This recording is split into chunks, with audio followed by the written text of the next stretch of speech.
Si tu aimes mes vidéos, mets-moi un pouce bleu, abonne-toi et active la cloche de notification. Comment peindre d'après une photo? Eh bien, c'est ce qu'on va voir aujourd'hui dans cette vidéo.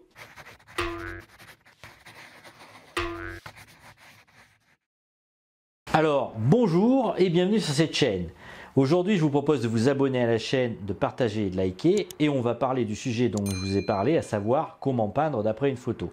Alors, ce qu'il faut comprendre, c'est que pour peindre d'après une photo, il y a des choses très importantes à d'abord retenir. C'est tout d'abord la composition de la photo. Est-ce qu'elle respecte la règle des 1 tiers, 1 tiers, 1 tiers? Alors, la règle des 1 tiers, 1 tiers, 1 tiers, c'est une règle que vous retrouvez aussi sur les appareils photo où vous avez des grilles de composition où vous verrez, il y a des lignes en fait, et où en fait la photo en question est partagée au niveau de la grille de composition entre trois grilles, si on peut dire. En fait, il y a des espèces de carrés, et vous allez donc mettre les lignes de force sur ces lignes en question, et c'est ce qui va permettre d'avoir une photo plus ou moins équilibrée et pas faire quelque chose de trop symétrique, parce que en photo comme en peinture, la symétrie c'est pas tip top, si en tout cas c'est plat, et donc peut-être à éviter.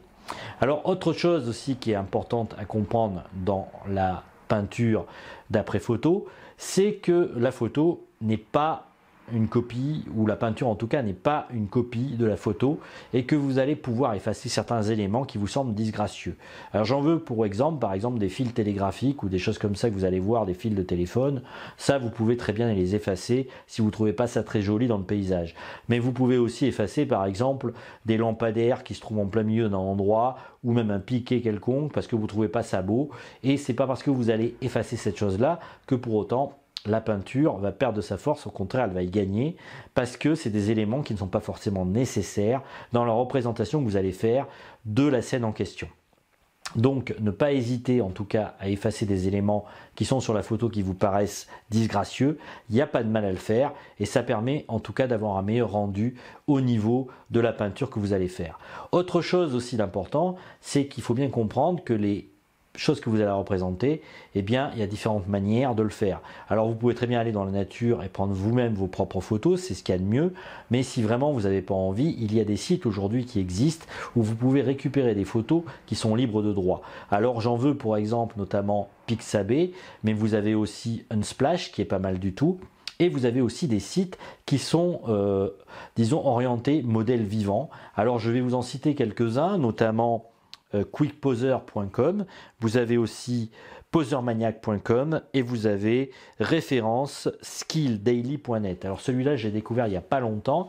Il est assez intéressant parce qu'en fait, il permet de mettre des minuteurs au niveau des sujets que vous allez choisir de représenter, et donc d'entraîner votre trait à aller plus ou moins vite suivant votre désir. Ça peut être intéressant justement pour apprendre à s'entraîner et à mieux représenter les choses en peu de temps. Pourquoi pas à étudier.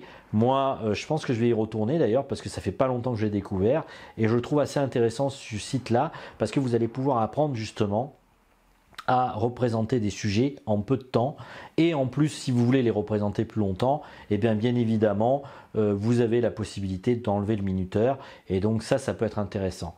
En plus les photos bien entendu sont libres de droit, il me semble, donc ça peut être très intéressant. Enfin vous pouvez utiliser la règle d'or pour faire une composition.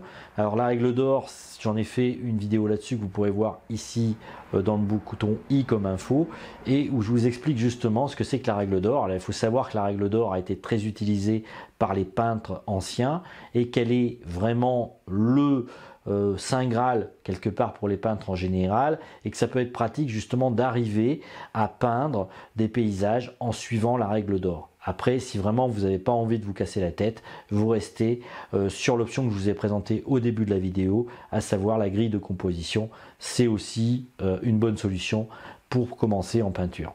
Enfin, n'oubliez pas une chose, c'est que vous pouvez très bien représenter des sujets disons existants de personnes célèbres ou autres, à partir du moment où vous les réinterprétez à votre manière et où vous essayez de vous en éloigner.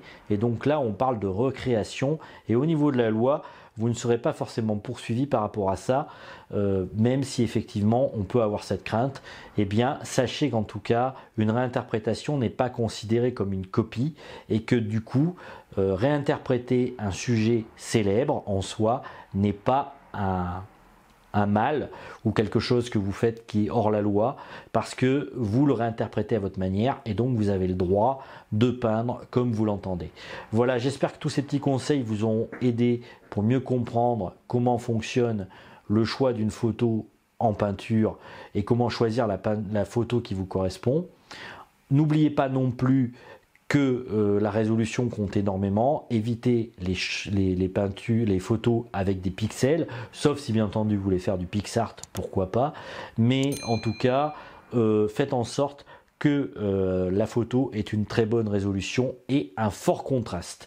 Donc voilà, c'était tout ce que j'avais à vous dire pour aujourd'hui. J'espère donc encore une fois que cette vidéo vous aura aidé. Et puis moi, je vous dis à bientôt dans une autre vidéo. Et si vous le voulez, vous pouvez télécharger le guide gratuit du peintre débutant qui est disponible sur mon site web. Quant à moi, je vous dis à bientôt. Ciao!